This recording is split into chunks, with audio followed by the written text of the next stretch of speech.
You're asleep, holiday. Day 11 of 14. Your phone buzzes, you ignore it. It buzzes again and again and again. You pick it up, 23 missed calls, your CO, Rodriguez, command, unknown numbers. The TV turns on, oh no. You knock the remote, and there it is. Breaking news banner, red, bold. Iran strikes U.S. allied base. 4 Americans are dead. Your stomach drops. Then your phone rings one more time. CO Hayes. You already know what he's going to say. You answer anyway. Pack your kit, you deploy in 3 hours. You look around the room. Brown couch, half-eaten sandwich. Pepsi is going flat on the table. You were supposed to have 3 more days. You close the door behind you. You don't know that's the last time you'll ever close it. Level 1. Brothers in arms. The transport smells like diesel and sweat. 47 degrees outside. You're not even on the ground yet. You look to your left.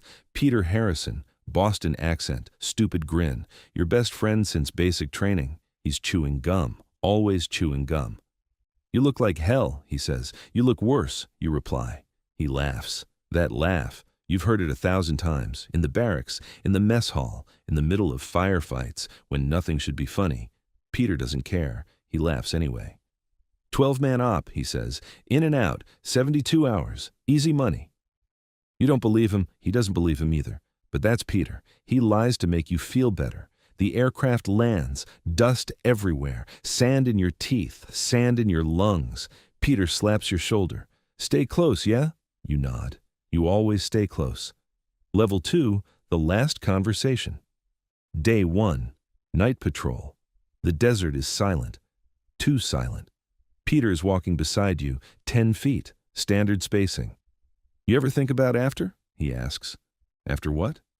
After all this, after the deployments, after the sand and the bullets. He stops. You stop. He looks at you. I'm getting out, man. After this tour, I'm done. You don't say anything. I'm serious. Got a job lined up. Construction. Boston. My brother's company. Construction. Yeah. Building things instead of blowing them up. Sounds nice, right? You smile. Sounds boring. He laughs, that laugh again. Boring's underrated, brother. He pulls out a photo, crumpled, worn at the edges. His daughter, Emma, 6 years old, missing 2 front teeth. She drew this for me, he says, showing you a crayon picture of a stick figure in uniform. That's supposed to be me. Look at that. I'm a hero in her eyes. You look at the picture. You look at Peter. You are, you say. He pockets the photo. 72 hours, then I'm 1 step closer to boring. You clap his shoulder. 72 hours? You don't know that's the last normal conversation you'll ever have. Level 3, the first shot. Day 2, 11:47 p.m. Peter finds something, a phone, military grade, encrypted, half buried in the sand. No markings, no ID. This shouldn't be here, he says. You radio it in. Command says, proceed, stay on mission. Peter looks at you. Something's wrong. You feel it too. That instinct, that itch at the back of your skull, the one that's kept you alive this long. We stay sharp, you say. Peter nods. That night, neither of you sleeps. Day 3. 4:12 a.m. Narrow corridor, rock walls, darkness. Peter's ahead of you, 15 feet. The radio crackles, then dies.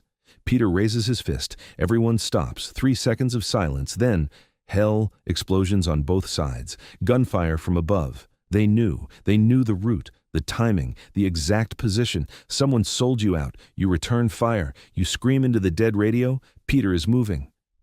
Fast, tactical, perfect. He's covering the team, laying suppressive fire. Then you see it, the RPG, straight line, right at him. You scream his name, Peter. He turns, he sees it.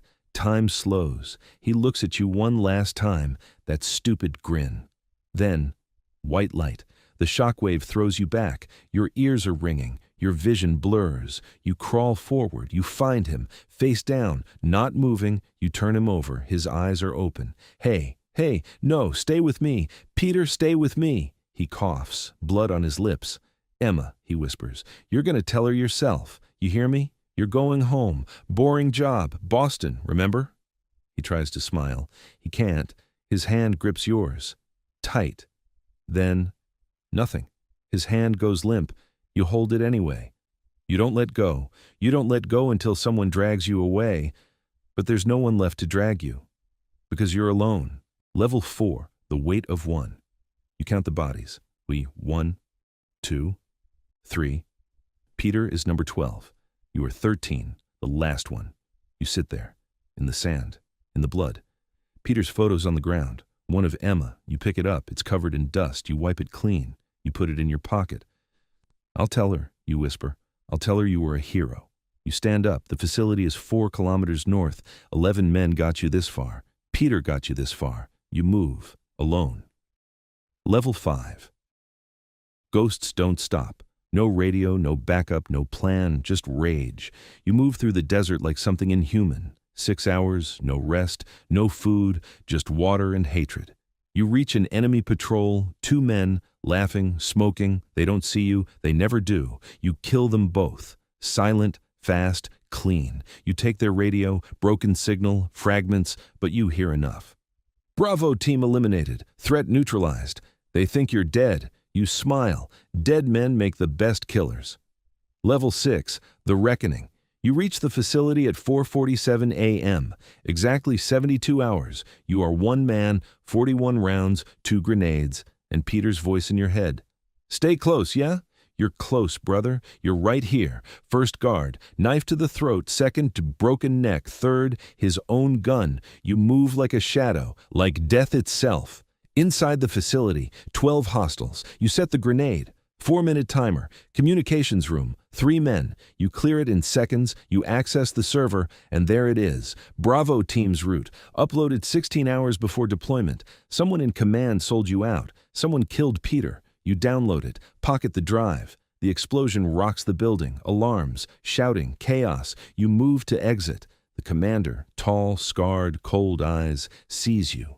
He reaches for his weapon. You're faster. 1 shot, center mass. He drops. You walk up to him. He's still breathing.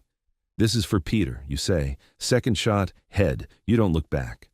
Level 7, the promise. Extraction. 31 hours later, helicopter, 2 crew members. They stare at you. You're covered in blood, dust, sand. They don't ask. You don't explain. U.S. soil. 3 weeks later, you stand in front of a small house in Boston. You knock. A woman answers, tired eyes, kind face. Peter's wife. Can I help you? You pull out the photo, Emma's drawing. Her face breaks. She knows. He talked about you, she whispers. He said you'd keep him safe. The words hit like bullets. I tried, you say. I'm sorry, I tried. She cries. You stand there, useless. Then, small footsteps. Emma, 6 years old, missing 2 front teeth. Mommy, who's that? You kneel down, eye level. I'm your dad's friend. He wanted me to tell you something. What?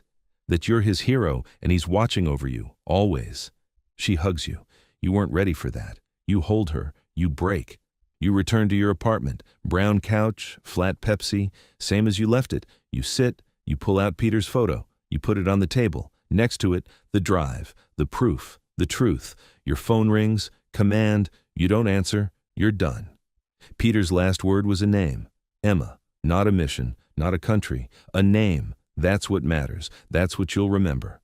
Outside, the world keeps moving. Inside, you sit with ghosts. Peter's laugh, his grin, his last breath. You close your eyes. Stay close, yeah? You whisper back. Always, brother, always.